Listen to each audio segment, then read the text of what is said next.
Someone asked me if I could make a video about sword safety, and that's a very good idea, so here we go. When it comes to firearm safety, YouTube is pretty well covered already. There are hundreds of videos about that. I have also occasionally seen knife safety covered, where people talk about things like use a properly sharp edge and never cut towards yourself, things of that nature. But sword safety doesn't seem to be all that well covered on YouTube. At least I haven't seen anything yet. It may be there, maybe I just haven't seen it. On the sword forums, of course, you do find a lot of info about that, but can't do any harm to talk about it because it's pretty important. I know at first when you're enthusiastic about swords and want to get started, I'm obviously not the only person who likes to actually use the sword and not just, own it and look at it and be like, oh, this is awesome.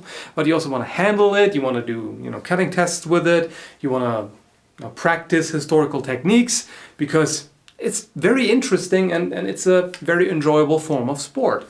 So why not? But as tempting as it may be and as impatient as you may be, I would really strongly advise against just grabbing a sharp sword and start swinging it around. That may end very badly.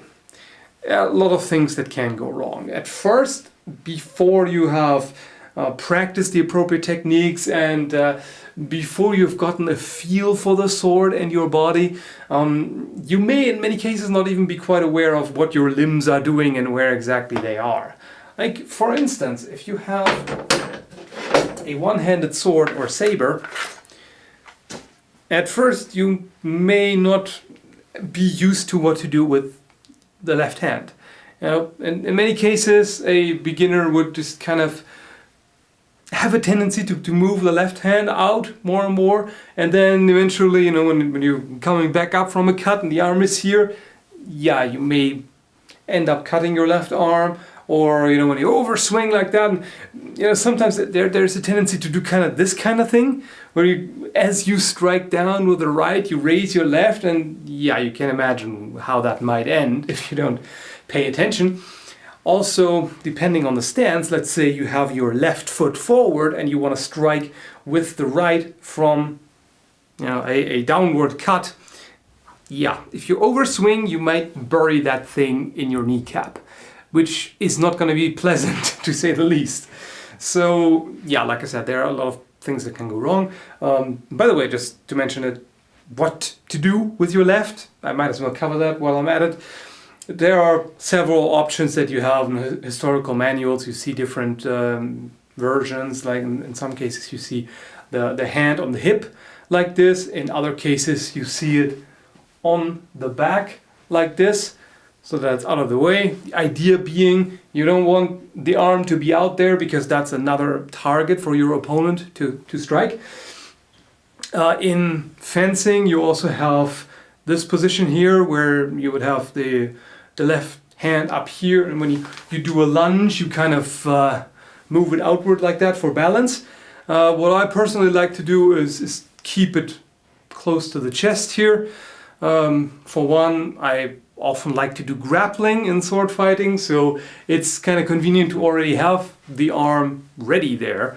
It still doesn't really stick out because, it doesn't stick out much more than my chest. And in a hypothetical life or death sword combat scenario, well, it is a bit more material that your opponent has to get through in order to injure your organs. So that's that. So in order to practice safely, what you should do is get either something like this, a Rawlings synthetic sparring sword.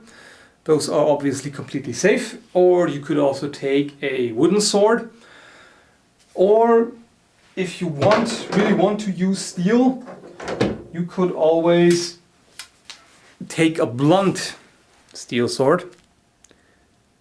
Even though in the beginning I wouldn't really recommend that. For one, it's expensive. It costs about as much as a sharp sword. So you might as well practice on something cheaper and then move on to a sharp sword, unless you want to do steel sparring, then it's all fine. But again, if you whack yourself with this in the leg, that would still not be pleasant. So in the beginning I would recommend wood or nylon or something else like that. Maybe a padded sword. If you're wondering where to find information about historical sword fighting techniques, and you know, let's say you don't have a sword fighting club nearby, I have already made a video about how to get into historical European martial arts. Will be down below in the video description, as well as other links and relevant information. So, like I said, you start out with something not sharp and dangerous, potentially, and then you have to start out with the basic footwork, of course. And that helps quite a bit, because then you get a feel for exactly how you're positioned, where your limbs are, things like that. And very important, if you want to do sword cutting tests, you have to make sure that nobody is endangered, of course. You always have to calculate the possibility that your grip might slip and the sword might suddenly fly out, or, you know, you never know. Sometimes freak accidents happen. Sometimes the blade may suddenly fly out of the handle, especially if you bought something cheap, which you shouldn't have, but, you know, things have happened.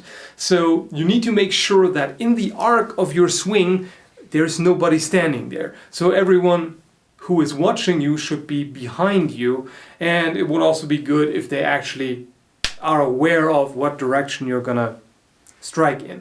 Because let's say they are standing behind you because, yeah, that's safe, right? And then you're doing this kind of thing, cocking your arm, and then suddenly it flies out and flies behind you. Yeah, you know what I'm saying. Just think about exactly how you set it up, what you do, and let people know and let them be in the safest possible position. Many people, of course, like to practice with a katana, things like iaido, you know, cutting from the scabbard and then putting the blade back into the scabbard without looking, which I've never quite seen the purpose of that. I mean, yeah, sure, it may be a good idea to keep scanning your environment for more threats, but if you haven't established whether or not there are more threats, why would you put your sword back? If there could be another potential attack, you don't want to put it back, right? Anyway, that was just a side note. And I have seen some very hideous injuries with that. There was one case, and I've seen of a guy who also did that, and when he wanted to put it back in, he actually nailed himself in the arm, and just the point entered his forearm, and then he shoved it in there. Yeah, you can imagine, that was quite the mess. So there are a lot of things that can go wrong, and you really do not want to practice with a sharp blade right away. You always have to be vigilant, you always have to just basically plan for the worst case scenario. And speaking of which, it's also a good idea to just have a first aid kit handy when you're doing sword cutting tests. You never know. You know, even someone who is well trained, they can always have a bad day, or they can have, you know, just a moment of the mind slipping, or just whatever. Sometimes weird stuff is going on, and yeah, you can cut yourself.